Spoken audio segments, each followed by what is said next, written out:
Hello and welcome to a very special episode of frankly speaking. और आज हमारे साथ जुड़ रहे हैं deputy chief minister of Maharashtra mister Devendra Fadnavis. Fadnavis ji, आपका स्वागत है। यहाँ महाराष्ट्र इलेक्शंस की सरगर्मियां चल रही हैं, सर्दी का मौसम आ रहा है। आपको क्या लग रहा है, लोकसभा चुनाव के बाद बड़ा आपके लिए ये परीक्षा की घड़ी है। महायुति कहां तक और कितनी दूर पहुंचने वाली है? देखिए, लोकसभा के चुनाव में एक प्रकार से महाविकास आघाड़ी ने फेक नैरेटिव चलाया। एक और संविधान बदला जाएगा, आरक्षण खत्म हो जाएगा, इसके आधार पर दलित और मुस्लिमों का ध्रुवीकरण हुआ। और साथ में जो हमारा अल्पसंख्यक समाज है उसमें एक वोट जिहाद का प्रयास किया गया, और जिसके चलते हम लोग करीब 8-10 सीटें छोटे छोटे वोटों से 6,000 8,000 वोटों से हम लोग हारे। लेकिन अब ये जो फेक नैरेटिव है ये पूरे तरीके से समाप्त हो चुका है। दलित समाज हो, आदिवासी समाज हो, अल्पसंख्यक समाज हो, सभी को ये ध्यान में आया है और ज़मीनी परिस्थितियाँ बहुत बड़े पैमाने पर बदली है। लोग हमारे साथ आए हुए हैं। मुझे पूर्ण विश्वास है कि इस चुनाव में हमारी महायुति को पूर्ण बहुमत मिलेगा। हम फिर एक बार सरकार में आएंगे, ये मेरी अपेक्षा है। लेकिन अगर स्ट्राइक रेट की बात करें तो लोकसभा चुनाव में जिस तरह का स्ट्राइक रेट था उसमें शरद पवार की एनसीपी सबसे आगे दिखी। अगर देखा जाए तो कहीं ना कहीं स्ट्राइक रेट में कांग्रेस आपसे बहुत ज़्यादा आगे दिखी। शिंदे शिवसेना का परफॉर्मेंस अच्छा था, उद्धव ठाकरे थोड़े पीछे रहे। मैं पूछना चाहती हूं कि आप अब भी क्या सीनियर अलायंस पार्टनर हैं महायुति में? शिंदे शिवसेना क्या आपसे आगे निकलेगी और मुख्यमंत्री कौन होगा? पहली बात तो यह है कि अगर आप लोकसभा के चुनाव का ठीक से एनालिसिस करें तो आपके ध्यान में यह आएगा कि भारतीय जनता पार्टी ही सबसे बड़ी पार्टी थी। विधानसभा के हिसाब से अगर आप उसको डिसाइफर करेंगे तो मोर देन 75 सीट्स में बीजेपी विधानसभा में आगे थी। हमारे वोटिंग परसेंटेज में भी कोई कमी नहीं आई। केवल जैसा मैंने कहा कि पॉलिटिकल अर्थमेटिक जो है वो हमारे खिलाफ गया। उदाहरण के तौर पर धुले जैसी जगह में 6 असेंबली एक लोकसभा में आती है, उसमें से 5 असेंबली में हम लोग 1,90,000 वोट से आगे थे और एक ही असेंबली ने हमको 1,94,000 का झटका दिया और 4,000 वोट से हम सीट हारे। ऐसी 8-10 सीटें हैं। इसलिए कहीं ना कहीं हम लोग पॉलिटिकल अर्थमेटिक का शिकार हुए, लेकिन वो इस समय होने नहीं वाला। इसलिए मुझे पूरा यकीन है कि इस बार फिर एक बार महाराष्ट्र की सबसे बड़ी पार्टी ये भारतीय जनता पार्टी होगी। सबसे बड़ा अलायंस ये महायुति होगा। हमारे दोनों पार्टनर, चाहे वो शिंदे जी हो चाहे अजित पवार जी हो, इनको भी बहुत अच्छी सीटें मिलेगी। और जहाँ तक मुख्यमंत्री का सवाल है, हम लोगों ने यह तय किया है कि मुख्यमंत्री का फैसला ये चुनाव के बाद किया जाएगा। हमारे एकनाथ शिंदे जी उनके पार्टी के राष्ट्रीय अध्यक्ष है, अजित पवार जी उनकी पार्टी के राष्ट्रीय अध्यक्ष है। तो ये दोनों राष्ट्रीय अध्यक्ष हमारे राष्ट्रीय अध्यक्ष जी के साथ, हमारे पार्लियामेंट्री बोर्ड के साथ बैठकर फैसला करेंगे। जो फैसला होगा वो मुख्यमंत्री होगा। फडणवीस जी, मैं आपसे पूछना चाहती हूँ, आपने वोट जिहाद की बात की, तो वोट जिहाद में बस अभी अभी खबर आई है कि आज नॉमिनेशंस वापस लेने का भी दिन था। तो जो अणुशक्ति नगर में जो सना मलिक के सामने शिंदे सेना का कैंडिडेट था, उन्होंने विड्रॉ कर लिया और सीधा टक्कर जो होगी वो महाविकास आघाड़ी और सना मलिक के बीच में होगी। अब ये रिश्ता क्या कहलाता है कि नवाब मलिक के लिए आप कैंपेन नहीं करेंगे, सना मलिक के लिए आप विड्रॉ कर लेंगे कैंडिडेट और एक ही महायुति का कैंडिडेट होगा। ये चल क्या रहा है, जरा ये अरिथमेटिक समझा दीजिए। देखिए, हमने पहले दिन से ये भूमिका ली थी कि हर पार्टी को अपना उम्मीदवार तय करने का अधिकार है, लेकिन राष्ट्रवादी कांग्रेस नवाब मलिक को उम्मीदवारी न दे। हमने सैद्धांतिक रूप से नवाब मलिक का विरोध किया है, उनका हम समर्थन नहीं कर सकते। इसलिए उनको उम्मीदवारी अगर वो देंगे तो हम लोग उसकी खिलाफत करेंगे। उन्होंने भी हमको ये कहा था कि हम उनको उम्मीदवारी नहीं देंगे, किंतु उनके दल ने अंत में बिल्कुल 3 मिनट पहले फैसला किया और नवाब मलिक को उन्होंने बी फॉर्म दिया, उनकी उम्मीदवारी कायम की। हम लोगों ने वहाँ पर शिवसेना का उम्मीदवार डाला। हम शिवसेना का काम करेंगे, शिवसेना के उम्मीदवार को चुनकर लाएंगे। इसलिए हम लोगों ने सैद्धांतिक रूप से पहले दिन से कहा था कि आपके उम्मीदवार आप तय कीजिए, लेकिन इस एक उम्मीदवार को छोड़कर। तो उस उम्मीदवार को उन्होंने दिया, वह हम उनकी खिलाफत करेंगे। बाकी जगह उन्होंने जो उम्मीदवार दिए हैं उनका हम काम करेंगे। But how does this work Fadnavis ji? मैं आपसे पूछना चाहती हूँ कि एक सीट पर हम सब एक साथ नहीं होंगे, दूसरी सीट पर हम एक साथ होंगे, राज्य को चलाने के लिए हम एक साथ होंगे। ये बांट के कैसे आप अपनी राजनीति तय कर सकते हैं? नवाब मलिक को अगर अजीत पवार एनसीपी ने सपोर्ट किया है तो यानी कि कहीं ना कहीं आपका जो आइडियोलॉजी है या आपकी जो अलायंस है, इस पर एक सवालिया निशान नहीं लगा दिया? देखिए, पहली बात तो यह है कि अगर आप महाराष्ट्र की राजनीति में देखेंगे तो कई जगह पर ऐसी परिस्थिति आपको दिखती है। उदाहरण के तौर पर अन्य कई जगह भी है जहाँ पर हम लोग फैसला ठीक से नहीं कर पाए तो एक दूसरे के सामने खड़े हैं। ऐसी 3-4 जगह है। महाविकास आघाड़ी में तो ऐसी कई जगह है जहाँ पर वो एक दूसरे के सामने खड़े हैं। आखिर अगर हम अलायंस की पॉलिटिक्स जब करते हैं तो अलायंस की पॉलिटिक्स में हर चीज़ पर सहमति नहीं होती। एक ब्रॉड सहमति होती है, कुछ चीज़ों पर डिफरेंसेस होते हैं, लेकिन बावजूद उसके जनता का जो मैंडेट होता है उस मैंडेट का हम सभी को एक प्रकार से आदर करना पड़ता है। अल्टीमेटली अगर बीजेपी की अपनी ही पूरी ताकत होती तो बीजेपी स्वयं लड़ लेती, फिर किसी को साथ में नहीं लेती। हमारी ताकत बड़ी है, हम सबसे बड़ी पार्टी है, लेकिन सामने में जब 3 पार्टियां हैं तो हमको भी अलायंस में जाने की आवश्यकता है। इस आवश्यकता को समझते हुए हमने अलायंस किया है। और मैंने तो बार बार सारे पब्लिक फोरम्स पर कहा है कि हमारा शिवसेना के साथ जो अलायंस है इमोशनल अलायंस है। हम पार्टनर्स रहे, लॉन्ग टर्म पार्टनर्स रहे। जो हमारा राष्ट्रवादी के साथ अलायंस है ये पॉलिटिकल अलायंस है। ये हो सकता है 10-15 साल अलायंस चले, उसके बाद वो इमोशनल अलायंस हो, लेकिन आज हम लोग पॉलिटिकल अलायंस में है। तो मुझे लगता है कि सारी चीज़ों पर अगर हमारी सहमति होती तो हम एक ही पार्टी होते। हमारी नहीं है कुछ चीज़ों पर सहमति। लेकिन देवेंद्र फडणवीस जी के लिए स्वयं ये कितना बड़ा कॉम्प्रोमाइज है? क्योंकि आप ही के डायलॉग को रोज लोग रिपीट करते हैं। आप ही ने अजीत दादा पवार के लिए कहा था चक्की पी सिंह। आज वो आपके साथ डेप्यूटी चीफ मिनिस्टर हैं। आपने कहा नवाब मलिक दाऊद के साथ रिश्तों में कहीं ना कहीं उनके खिलाफ आरोप हैं तो आप नहीं सपोर्ट करेंगे। आज वही कैंडिडेट हैं और उनकी बेटी को आप सपोर्ट करेंगे, उन्हें आप सपोर्ट नहीं करेंगे। ये आप किसकी आंखों में धूल झोंक रहे हैं? आप समझते हैं कि वोटर्स को ये समझ में नहीं आएगा? देखिए, 2.5 साल पहले हमारे साथ एनसीपी जब आई, ये सारी बातों का मैंने खुलासा कर दिया है। लोगों को हमारी भूमिका क्या है ये पता है, इसलिए धूल झोंकने का वगैरह कोई सवाल ही पैदा नहीं होता।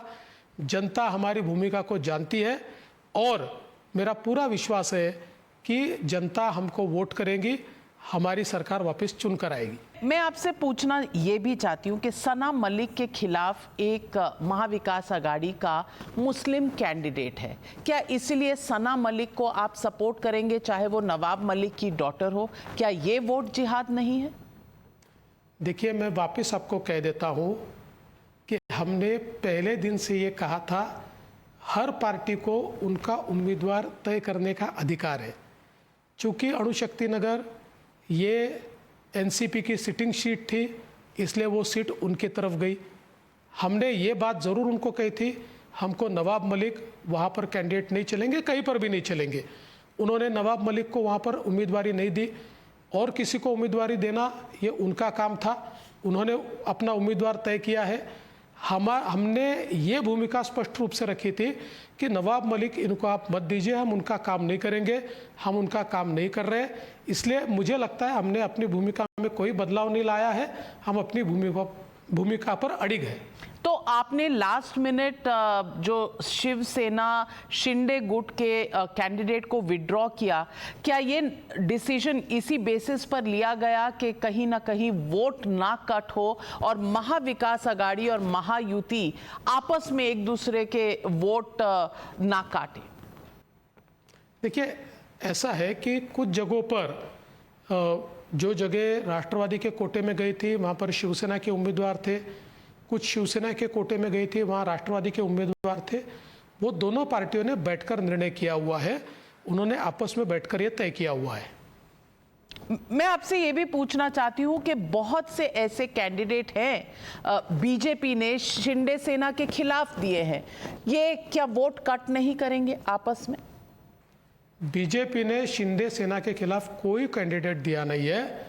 हाँ, कुछ जगह पर हमारे लोगों ने बगावत की थी, उसमें भी 99% बगावत हमने समाप्त की है, हमने लोगों के पर्चे वापस दिलवाए हैं। वो हमारे जो सारे कार्यकर्ता है पूरी ताकत के साथ शिंदे जी की जो शिवसेना है, जो असली शिवसेना है, उसके पीछे खड़े हैं। लेकिन मैं इसी कॉन्स्टिट्यूएंसी की बात कर लूं, माहिम की, जहां आप राज ठाकरे के बेटे अमित ठाकरे को सपोर्ट कर रहे हैं, वहां शिंदे सेना के कैंडिडेट को नहीं सपोर्ट कर रहे, तो ये अलायंस के धर्म के खिलाफ नहीं है? मैं बहुत साफ शब्दों में आपको कहना चाहता हूं कि हमने मुख्यमंत्री जी से बातचीत करके ही ये फैसला किया था कि हम लोग मिलकर वहाँ पर राज ठाकरे के बेटे जो खड़े हैं उनको सपोर्ट करेंगे। शिंदे जी ने भी इस बारे में बहुत प्रयास किया। शिंदे जी भी ये चाहते थे कि वहाँ पर वो जो अमित ठाकरे है वही कैंडिडेट रहे।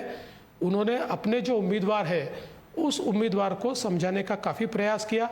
उनके उम्मीदवार का कहना था मैं नहीं लड़ूंगा, तो वहाँ पर सारे वोट ये उद्धव ठाकरे की शिवसेना को चले जाएंगे, तो अमित ठाकरे को वो वोट नहीं मिल पाएंगे, उससे उद्धव ठाकरे जी की शिवसेना का फायदा हो जाएगा।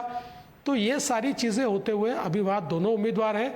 अब इस पर आगे क्या करना है, भूमिका क्या है, इसका फैसला शिंदे जी हम सब लोग मिलकर बैठकर करेंगे। यानी कि कोई अंडरस्टैंडिंग एमएनएस के साथ होने की संभावना, आप इसकी तरफ इशारा कर रहे हैं? देखिए, जहाँ तक एमएनएस के अंडरस्टैंडिंग का सवाल है तो महाराष्ट्र में तो एमएनएस हमारे खिलाफ लड़ रहा है।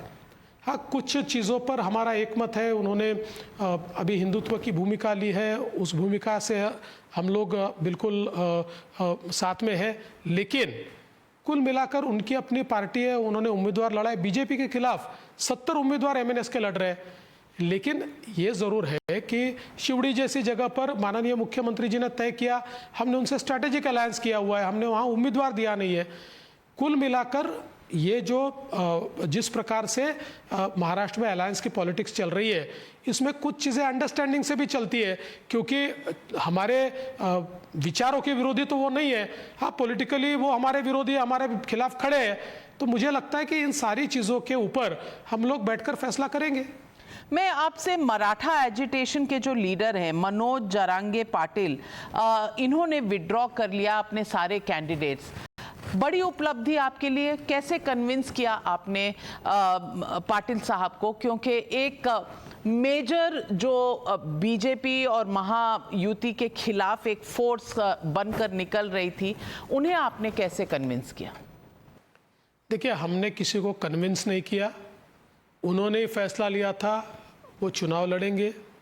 उन्होंने ही मुस्लिम नेताओं से बातचीत करके उनके साथ अलायंस किया था, उन्होंने ही अपने कैंडिडेट घोषित किए थे और फिर उन्होंने ही सुबह ये घोषणा की कि हम चुनाव नहीं लड़ेंगे। राजनीति में और विशेष रूप से लोकतंत्र में लड़ने का भी अधिकार सभी को है और नहीं लड़ने का अधिकार भी सभी को है। तो इसलिए इसके ऊपर मैं कोई कमेंट नहीं करना चाहता। मैं कमेंट तभी करूंगा जब वो अपनी राजनीतिक भूमिका क्या है ये स्पष्ट करेंगे, तो मैं उसके ऊपर कमेंट दूंगा। फडणवीस जी, कई इलेक्शन आपने भी देख लिए, कई इलेक्शन हमने भी देख लिए। बहुत सालों से मैं भी पत्रकारिता कर रही हूँ, कुछ ना कुछ तो बिहाइंड द सीन्स हुआ ही है। सस्पेंस मत रखिए ना, कुछ तो बता दीजिए, कौन सा फॉर्मूला, क्या कन्विंस करने के लिए आपने यूज़ किया, या कोई इंटरलोक्यूटर्स थे, थोड़ा तो देश की जनता को बता दीजिए। पहली बात तो नाविका जी, आप इसको समझ लीजिए कि वो अगर चुनाव लड़ते तो नुकसान हमारा नहीं करते, ज़्यादा नुकसान वो महाविकास आघाड़ी का भी करते। इसलिए उनके लड़ने से भी हमको फ़ायदा नहीं है और उनके न लड़ने से भी हमको फ़ायदा नहीं है। हमने न कोई इंटरलोक्यूटर रखा था, न हमने उनसे कोई चर्चा की है, और चर्चा करने का सवाल भी नहीं उठता। वो तो रोज़ सुबह से लेकर शाम तक 3 गाली मुझे देते, तभी उनको खाना हजम होता है, या खाना नहीं भी खाते तब भी उनको उसके सिवा समाधान होता नहीं है, 3 गाली वो मुझे देते हैं। तो इसलिए मुझे ऐसा लगता है कि हमको चर्चा की ना आवश्यकता थी, ना हमने कोई चर्चा की है। आपको ये सवाल अगर पूछना है, आप गलत जगह पूछ रहे हैं। आप इस सवाल को पवार साहब से आपने पूछना चाहिए। चलिए, आपने इशारा कर दिया तो मैं आपसे ये पूछूंगी कि अगर लोकसभा चुनाव के हम नतीजे देखें तो 158 असेंबली सेगमेंट्स में महायुति महाविकास आघाड़ी आगे चल रही थी, और महायुति सिर्फ 125 असेंबली सेगमेंट्स में। ये लोकसभा के बाद की स्थिति थी। अब बीच में हरियाणा के चुनाव हुए हैं, जहां एक तरह से मिरेकल विक्ट्री हुई है बीजेपी की। ये कौन सा फॉर्मूला है? बटेंगे तो कटेंगे वाला फॉर्मूला क्या महाराष्ट्र में इस्तेमाल होगा? क्या ये मेजर स्ट्रैटेजी रहेगी बीजेपी की? भारतीय जनता पार्टी की स्ट्रैटेजी तय है। हमने काम करके दिखाया है। 2014 से लेकर 19 तक और 2022 से लेकर 24 तक हमने डिलीवर किया है। हमने परिवर्तन क्या होता है लोगों को दिखाया है। हमने गवर्नेंस क्या होता है लोगों को दिखाया है। हमने किस प्रकार से लोकहित में निर्णय किए जाते हैं लोगों को दिखाया है। अपने परफॉर्मेंस के भरोसे हम लोग वोट मांगेंगे, और मुझे विश्वास है कि हमको लोग वोट देंगे। मैं ये मानता हूँ कि लोकसभा के बाद लोगों के मन में एक प्रकार की भावना तैयार हुई है कि जितना मोदी जी ने विकास किया उतना महाराष्ट्र में हमने उनको वोट नहीं दिया है, और इसलिए लोग वापस मोदी जी के साथ, बीजेपी के साथ और महायुति के साथ जाना चाहते हैं। इसलिए हम पक्का चुनाव जीत रहे हैं। मैं आपसे फडणवीस जी ये भी पूछना चाहती हूँ कि महायुति में कमजोर कड़ी कौन है? शिंदे सेना का जो परफॉर्मेंस लोकसभा चुनाव में रहा वो लगभग 46% का रहा स्ट्राइक रेट। अगर अजीत दादा पवार को देखें तो 25% स्ट्राइक रेट। मैं पूछना चाहती हूं, क्या कमजोर कड़ी अजीत पवार रहे हैं? कोई कड़ी कमजोर नहीं है, सारी कड़ियां मजबूत है। और लोकसभा के बाद सभी ने अपनी कमजोरियों को भी समझा है, अपनी स्ट्रेंथ को भी समझा है। एक बृहद स्ट्रैटेजी तैयार की है, जिसके तहत हमने पिछले 3-4 महीनों में एक बहुत बड़ा ग्राउंड कवर किया है। कोई कड़ी कमज़ोर नहीं होगी, सारी कड़ियाँ मजबूती के साथ चुनकर आएगी। लेकिन अजीत दादा पवार ने नवाब मलिक को फील्ड करके आपकी अलायंस का जो एक धर्म था उसको तो तोड़ा है, आपकी बात को भी अंडरमाइन किया है।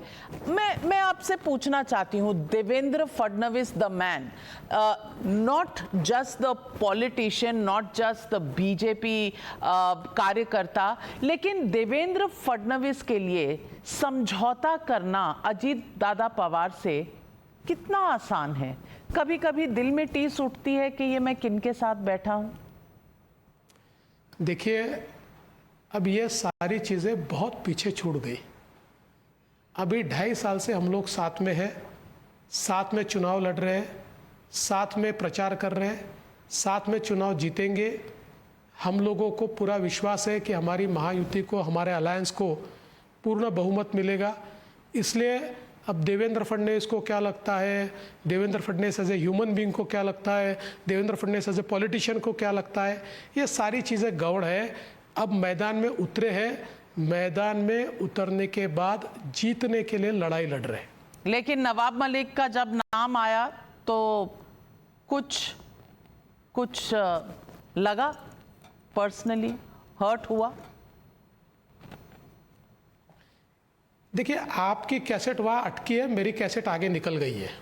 यानी कि फर्क नहीं पड़ता, किसी का दाऊद से रिश्ता हो, ऐसे आरोप आपने लगाए हो, लेकिन आपकी अलायंस उसे फील्ड कर दे, कुछ भी नहीं लगता? It's just about winning. मैंने पूरी भूमिका आपके सामने रखी है। आप घुमा घुमा के वही चीज़ें पूछेगी, तब भी जवाब मेरा कोई बदलने नहीं वाला। हमारा विरोध कल भी था, आज भी है, कल भी रहेगा। मैं आपसे पूछना चाहती हूँ, राइस शेख ने एक चिट्ठी लिखी है। ये समाजवादी पार्टी के एमएलए हैं जिन्होंने चिट्ठी लिखी है महाविकास अघाड़ी को और कहा है कि एक कॉमन माइनॉरिटीज प्रोग्राम होना चाहिए। इसे आप कैसे देखते हैं? मुझे ऐसा लगता है कि हमारी भूमिका बहुत स्पष्ट है, justice for all, appeasement of none. इसलिए एजेंडा अगर बनेगा तो सबके लिए बनना चाहिए, विकास होगा तो सबका विकास होना चाहिए। केवल वोटों की राजनीति और वोट बैंक की राजनीति कोई करना चाहेगा, हम उसकी खिलाफत करेंगे, हम उसके खिलाफ जाएंगे, हम उसकी निंदा करेंगे।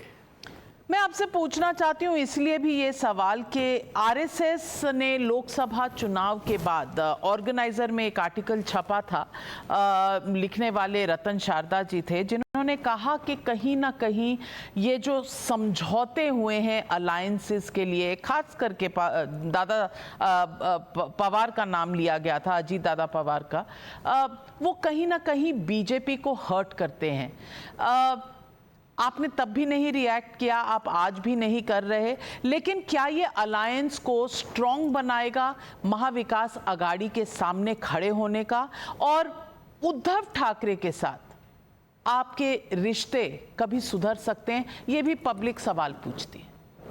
पहली बात तो यह है कि देखिए, आरएसएस का कोई मुखपत्र नहीं होता है, कोई स्पोक्स पर्सन नहीं होता है। ये जो बातें कही जाती है, ये संघ विचार के लोगों ने कही हुई बातें हैं। इसका मतलब आरएसएस यही सोचता है, ऐसा उसका अर्थ नहीं होता। हाँ, उसको गंभीरता से हम जरूर लेते हैं। कोई भी बात ऐसी हमारे संघ विचार के किसी व्यक्ति ने कही या विचार परिवार के व्यक्ति ने कही तो हम उसको गंभीरता से लेते हैं।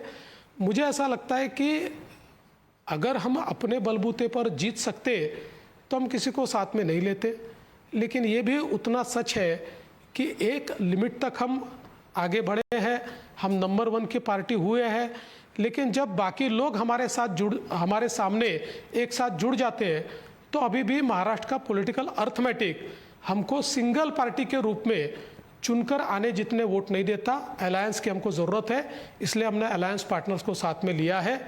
लेकिन जहाँ तक उद्धव ठाकरे जी का सवाल है, देखिए, उद्धव ठाकरे जी से व्यक्तिगत रूप में कोई हमारी दुश्मनी नहीं है। उद्धव ठाकरे जी हमारे राजनीतिक विरोधी है। व्यक्तिगत दुश्मनी का कोई सवाल यहाँ पर मैं मानता नहीं हूँ। लेकिन मैं आपको बहुत स्पष्ट रूप से कह देना चाहता हूँ, चुनाव के बाद हमको उद्धव ठाकरे जी की या किसी की भी ज़रूरत नहीं पड़ेगी। हमारे अलायंस को पूर्ण बहुमत मिलेगा और हमारा अलायंस पूर्ण बहुमत के साथ चुनकर आएगा। मैं आपसे पूछना चाहती हूँ, प्रधानमंत्री ने हाल ही में ये जो फ्रीबी पॉलिटिक्स हैं, ये जो रेवड़ियों बांटने की कांग्रेस और इंडिया अलायंस की पॉलिटिक्स थी, इस पर बहुत टफ स्टैंड लिया है। लेकिन महाराष्ट्र में देखा जाए तो आप लाडली बहना स्कीम जो है वो लेकर आए, जो पहले मध्य प्रदेश में थी। क्या ये रेवड़ियों बांटने जैसा नहीं है? क्या ये फ्रीबीज नहीं है? और क्या महाराष्ट्र का जो डेट स्ट्रक्चर है, 8.5 लाख करोड़ आपका डेट है, क्या इसमें इस तरह की स्कीम्स फिट बैठती हैं? देखिए, पहली बात तो यह है कि प्रधानमंत्री जी रेवड़ी कल्चर के हमेशा खिलाफ रहे हैं और उन्होंने हमेशा ये कहा है कि आपका बजट बैलेंस रखिए। हमने जो स्कीम्स यहाँ पर तैयार की, इसमें से कोई भी हमारे स्कीम ऑफ बजट नहीं है। सारी स्कीमें हमने बजट में मंजूर की है। बजट में पैसा कहाँ से आएगा, वो कहा जाएगा, हम लोग किस प्रकार से स्कीम्स चलाएंगे, सारी चीज़ों का पब्लिक डॉक्यूमेंट के रूप में हमने खुलासा किया है। इसलिए कहीं ना कहीं हम लोग बजट के बाहर जाकर काम कर रहे हैं, पैसा नहीं है फिर भी बांट रहे हैं, ऐसी परिस्थिति नहीं है। और जहाँ तक 8.5 लाख करोड़ की आप बात करते हैं, उसी समय आप महाराष्ट्र का जीडीपी भी देखिए। महाराष्ट्र का जीडीपी देश में सबसे बड़ा है। हम लोगों का जो जीएसडीपी है, हम लोगों ने $500 ट्रिलियन के मार्क को पार कर दिया है। We are the only state जिसने $500 ट्रिलियन को पार कर दिया है। और आज भी आप अगर देखेंगे तो देश के अर्थव्यवस्थाओं में नॉर्मली जो हमारा डेट का जीडीपी के साथ रेशियो होता है वो 25% के अंदर होना चाहिए, वो हमारा 16% 17% तक ही है, यानी it is well with in the limit. कहीं पर भी हमने लिमिट को पार नहीं किया है। तो मैं ऐसा मानता हूँ जो योजनाएं हमने लाई हुई है वो योजनाएं सस्टेन करने की ताकत ये महाराष्ट्र के बजट में है, उसी के आधार पर हमने योजनाएं दी है।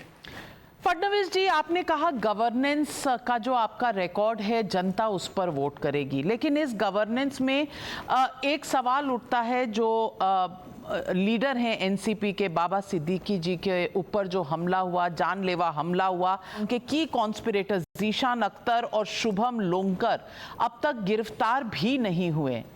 तो इसका क्या जवाब है? If former MLAs, big leaders are not safe, तो बाकी लोग, बाकी जनता कैसे सेफ होगी?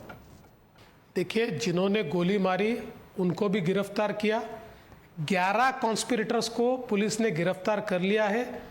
पुलिस इस निष्कर्ष पर भी पहुंची है कि ये पूरे तरीके से कॉन्ट्रैक्ट किलिंग है। इस कॉन्ट्रैक्ट किलिंग की तह तक पुलिस जा रही है। और मैं आपको बताना चाहता हूँ, मुंबई पुलिस देश की सबसे प्रोफेशनल पुलिस है।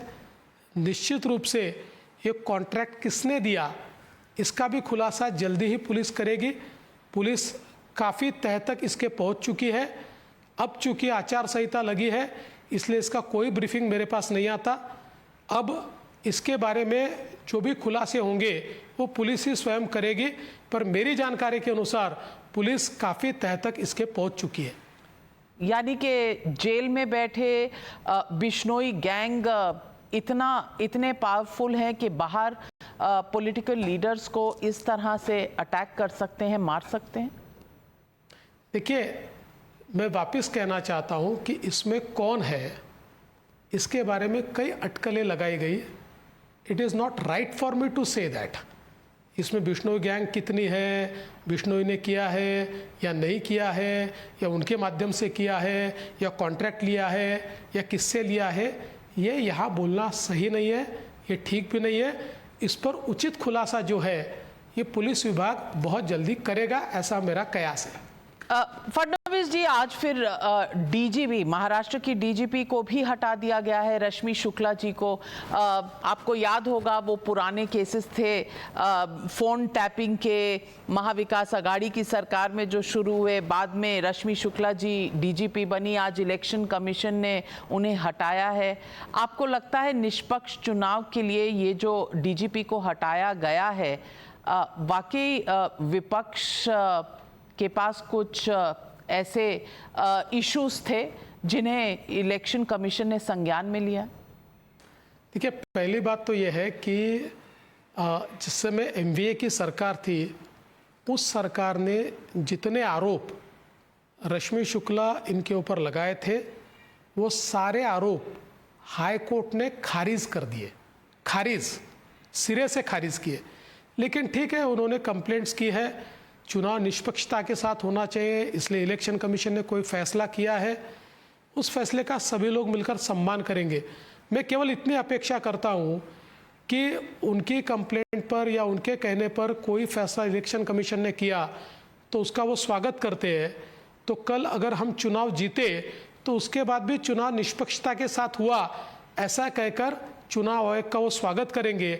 वरना हरियाणा में हम जीते तो चुनाव आयोग खराब है, और महाराष्ट्र में कोई निर्णय चुनाव आयोग करे तो चुनाव आयोग अच्छा है, और वापस महाराष्ट्र का चुनाव हार जाए तो चुनाव आयोग बायस्ड है। इस प्रकार की जो दोगली नीति अपोजिशन की है, उस दोगली नीति से अपोजिशन ने बाज आना चाहिए।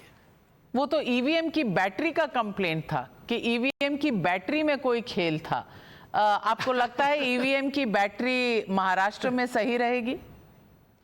जहां वो जीतते हैं वह ईवीएम की बैटरी सही होती है, और जहां वो हारते हैं वह ईवीएम की बैटरी बदल जाती है, वो डुप्लीकेट आ जाती है, वो गलत आ जाती है। मुझे ऐसा लगता है बहुत बचकानी बातें विपक्ष करता है। उन्होंने बात करते समय कम से कम ये सोचना चाहिए, इतने बड़े लोकतंत्र में इतनी निष्पक्षता के साथ लगातार चुनाव होते गए हैं, दुनिया भर के लोग इन चुनाव को देखने के लिए आते हैं और आश्चर्यचकित होते हैं कि किस प्रकार से भारत के इतने बड़े लोकतंत्र में इतनी निष्पक्षता के साथ चुनाव होते हैं। हारने के बाद हार को स्वीकार करने की शक्ति भी व्यक्ति में होनी चाहिए। फडणवीस जी, मैंने पहले भी ये सवाल पूछा था, आप किनारा कर गए और आपने गवर्नेंस रिकॉर्ड की बात कही, लेकिन मैं पूछूंगी फिर से, क्योंकि जो उत्तर प्रदेश के मुख्यमंत्री योगी आदित्यनाथ का बटेंगे तो कटेंगे वाला नारा है, वो कहीं ना कहीं महाराष्ट्र में भी पोस्टर बन के निकला है और महाराष्ट्र में भी ये लगाया गया है। और आप जब वोट जिहाद की बात करते हैं तो क्या ये माना जाए कि ये फिर से मुस्लिम वोट वर्सेस हिंदू वोट वाली इलेक्शन है? क्योंकि अखिलेश यादव ने एक और नारा भी दिया है, जुड़ेंगे तो जीतेंगे। किसको जोड़ने की बात कर रहे हैं? कौन जुड़ेगा और कौन बटेगा? हम लोग तो विकास की बात करते हैं, लेकिन अगर मस्जिदों के ऊपर बैनर लगाकर, फतवे निकालकर बीजेपी को वोट मत दीजिए, मोदी को वोट मत दीजिए, इस प्रकार की कस्में दिलवा कर राजनीति की जाएगी तो उसके खिलाफ हमको बोलना ही पड़ेगा। इसलिए हम बोलते हैं, अगर कोई चिट्ठी लिख कर माइनॉरिटी का ही एजेंडा तैयार करिए बोलते होंगे, हम चुप नहीं बैठेंगे, हमको उसके ऊपर बोलना ही पड़ेगा। इसलिए हम लोग तो बटेंगे तो कटेंगे ये तो मानते ही है, साथ में एक रहेंगे तो सेफ रहेंगे ये भी हम लोग मानते हैं। समाज के अंदर हम बंटवारा नहीं चाहते, लेकिन कोई बंटवारे की बात करता है तो उसके खिलाफ खड़े रहने की ताकत भी हम लोग रखते हैं और वो ताकत हम दिखाएंगे।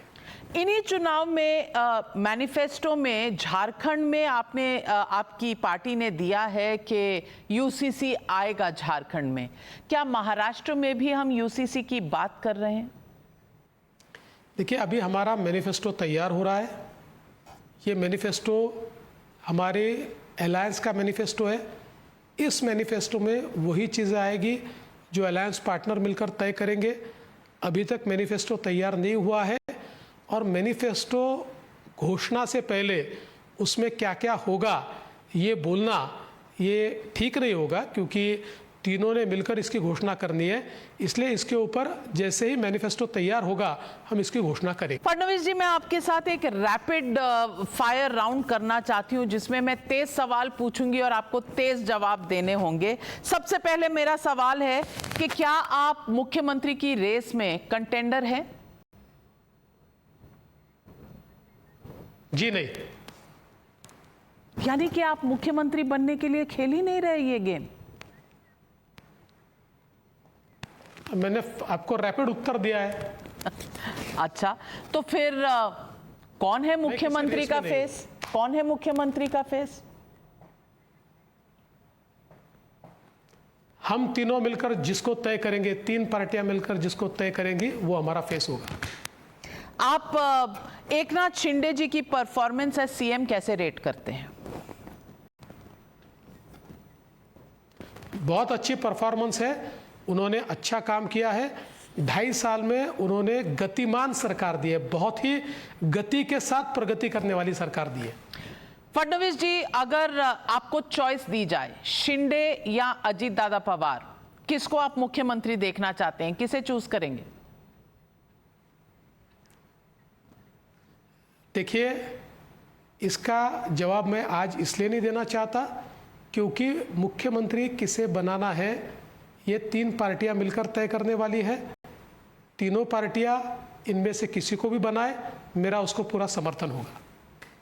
आप भाग रहे हैं सवाल से। बड़ा सिंपल सा स्ट्रेट फॉरवर्ड सवाल है। मैं देवेंद्र फडणवीस जी को पूछ रही हूं, आप किसको प्रेफर करेंगे? ये जो ये आपका जो सवाल है ना, ये जलेबी जैसा स्ट्रेट फॉरवर्ड सवाल है, जलेबी जैसा स्ट्रेट है ये।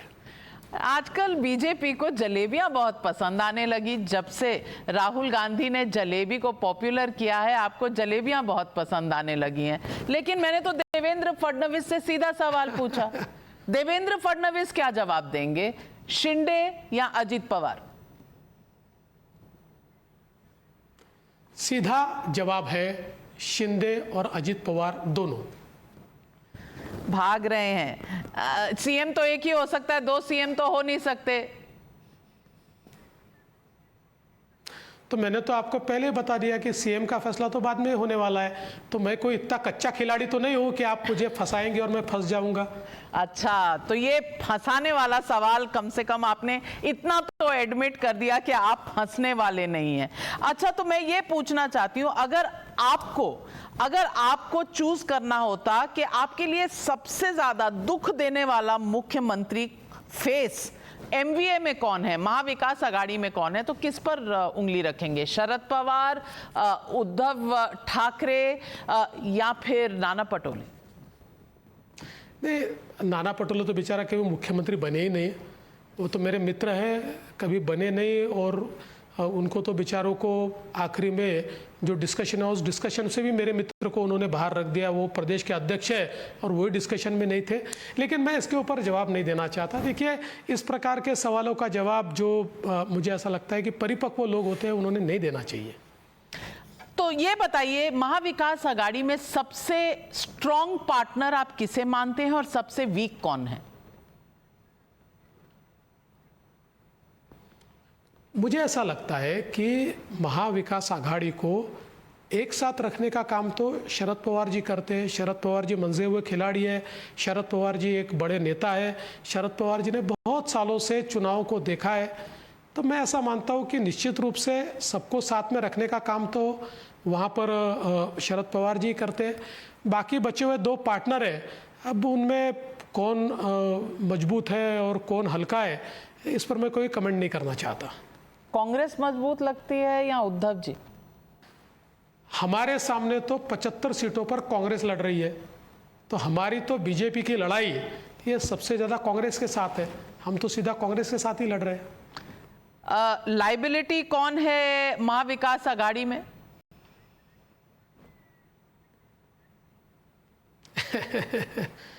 मुझे ऐसा लगता है कि तीनों एक दूसरे के लिए लाइबिलिटी है। देवेंद्र फडणवीस जी, महायुति में कितनी सीटें आएंगी इस बार? क्योंकि 145 सीट से मेजॉरिटी होती है। आपका टारगेट क्या है और रियलिस्टिक कैलकुलेशन क्या है? देखिए, सीटों का कोई टारगेट हमने रखा नहीं है, लेकिन मैं रियलिस्टिक कैलकुलेशन के आधार पर बोलता हूं, पूर्ण बहुमत के साथ हमारी सरकार बनेगी। बीजेपी की कितनी सीटें होंगी? नहीं, मैं आंकड़ों में नहीं जाना चाहता। 145 ये जीत का मार्क है और मैं ये कहता हूं कि हम उसके आगे रहेंगे, अच्छे से सफाई से आगे जाएंगे। चैलेंज सबसे ज्यादा आपको किस रीजन में नजर आ रहा है? विदर्भ में है, मुंबई एरिया में है, कहां सबसे बड़ा चैलेंज है आपके लिए? देखिए, मैं ऐसा मानता हूं कि हर चुनाव एक चैलेंज होता है, लेकिन अगर आप रीजन की बात करें तो कोई रीजन मुझे ऐसा नहीं लगता कि वहां हम पिछड़ेंगे। सारे रीजन में हम लोग आगे ही रहेंगे। आज अगर आपको उद्धव ठाकरे जी को कुछ कहना हो तो आप क्या कहेंगे?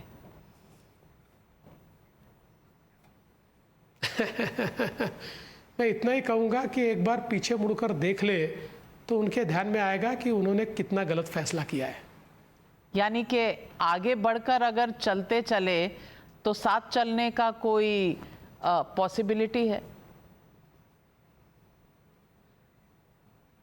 मुझे कोई पॉसिबिलिटी नजर नहीं आती। दुश्मन नहीं है फिर भी लगता है कि कभी मिल नहीं पाएंगे? देखिए, कई ऐसे राजनीति में दोस्त होते हैं जो विचारों के विरोधी हो जाते हैं। तो विचारों के विरोधी अगर हो जाते हैं तो राजनीति में उनके खिलाफ ही हमको लड़ना पड़ता है। लेकिन अगर मैं आपसे ये पूछूं कि लोग ये भी कहते हैं कि बीजेपी ने जिस तरह से शिवसेना को तोड़ा, जिस तरह से एनसीपी को तोड़ा, कहीं ना कहीं इसमें एक तरह की राजनीति दिखी जो पहले महाराष्ट्र में नहीं देखी गई। मामला सिंबल का भी सुप्रीम कोर्ट में अब तक लंबित है, इसमें भी कुछ पॉलिटिक्स है। देखिए, पार्टियां तोड़ने का पेटेंट ये तो शरद पवार जी के पास है। उन्होंने 1978 से कितनी पार्टियां तोड़ी, कितनी पार्टियां बनाई, कितने लोगों को साथ में लिया, कितने लोगों को छोड़ दिया। जहां तक शिवसेना और एनसीपी का सवाल है, ये पार्टियां हमने तोड़ी नहीं। उन पार्टियों की महत्वाकांक्षा के कारण वो पार्टियां टूटी। यहाँ पर उद्धव ठाकरे जी को, आदित्य ठाकरे जी को आगे करना था, तो उनके पार्टी के लोगों को लगा हमारा सफोकेशन हो रहा है, हमारे विचार भी टूट रहे हैं, उनकी पार्टी टूट गई। यहाँ शरद पवार जी को, सुप्रिया सुळे जी को आगे करना था, अजित पवार जी को ध्यान में आया मेरे लिए कोई जगह नहीं बची, तो उनकी पार्टी टूटी। ये अपनी महत्वाकांक्षा के कारण पार्टियां टूटी है। आप पारिवारिक पार्टियों को अगर देखेंगे तो नॉर्मली इसी प्रकार से वो पार्टियां कभी न कभी टूटती है। सपा में भी वही हुआ है। अब आप ये तो नहीं कह सकते कि सपा का इंजीनियरिंग हमने किया, सपा भी ऐसे ही टूटी। सारी पारिवारिक पार्टियों में ये चीज़ें चलती रहती है। मुझे ऐसा लगता है कि अपने महत्वाकांक्षा के कारण इन पार्टियों में टूट हुई है। फडणवीस जी, मैं आपसे पूछूंगी कि क्या आप बीजेपी के राष्ट्रीय अध्यक्ष बनने के कंटेंडर हैं? क्योंकि आपने मुख्यमंत्री के कंटेंडरशिप से तो अपना नाम एक तरह से हटा ही लिया, तो क्या राष्ट्रीय अध्यक्ष बनने के कंटेंडर हैं? बिल्कुल भी नहीं, बिल्कुल भी नहीं। तो महाराष्ट्र में रहेंगे, मुख्यमंत्री बनने के कंटेंडर नहीं है, ये कैसे चलेगा? फडणवीस जी, आप पूर्व मुख्यमंत्री हैं, you are a young leader. देखिए, मेरी जो पार्टी है ना, मेरी पार्टी में व्यक्ति का फैसला वो स्वयं नहीं लेता, उसका फैसला पार्टी लेती है। मेरी पार्टी जो निर्णय करती है वो मैं करता हूँ। मेरी पार्टी मुझे जहाँ काम करने को बोलेगी, जिस पद पर काम करने को बोलेगी, पद के बिना काम करने को बोलेगी, कोई भी काम मेरी पार्टी बोले वो काम मैं करूँगा। मैं किसी पद का दावेदार नहीं, किसी पद का कंटेंडर नहीं, किसी पद की ओर मेरी आंखें लगी नहीं। जैसे कि आप डेप्यूटी चीफ मिनिस्टर नहीं बनना चाहते थे और फिर लास्ट मिनट एक फोन आया था ना? हाँ, तो बिल्कुल मेरी पार्टी ने कहा तो मैं बना, मैंने तो उसको कभी छिपाया नहीं। और देखिए, मैं इतना बड़ा आदमी बना, बड़ा है ना, मेरा नाम हुआ, लोग मुझे जानते हैं, मुझे पहचानते, मेरी पार्टी के कारण है ना। देवेंद्र फडणवीस का क्या वजूद था? लेकिन भारतीय जनता पार्टी ने देवेंद्र फडणवीस जैसे बूथ के कार्यकर्ता को निगम पार्षद बनाया, 2 बार मेयर बनाया, 5 बार एमएलए बनाया, मुख्यमंत्री बनाया, लीडर ऑफ अपोजिशन बनाया, डिप्टी मुख्यमंत्री बनाया। तो मुझे ऐसा लगता है कि मैं जो भी हूँ, मेरा जो वजूद है वो मेरी पार्टी के कारण है। तो मेरी पार्टी जो कहेगी वो मैं करूँगा। आपको लगता है लोकसभा चुनाव के समय और जो रिजल्ट्स आए तब जो एक लो फेज बीजेपी का नजर आया, अब बीजेपी उससे उभर चुकी है? बिल्कुल बिल्कुल उभर चुकी है और उस फेज को हमने पीछे डाल दिया है। हाँ, कुछ गलतियां महाराष्ट्र में हमने की थी, उन गलतियों को हमने सुधारा है और पूरे कॉन्फिडेंस के साथ अब हम आगे बढ़ रहे हैं। राहुल गांधी को क्या कहेंगे आज?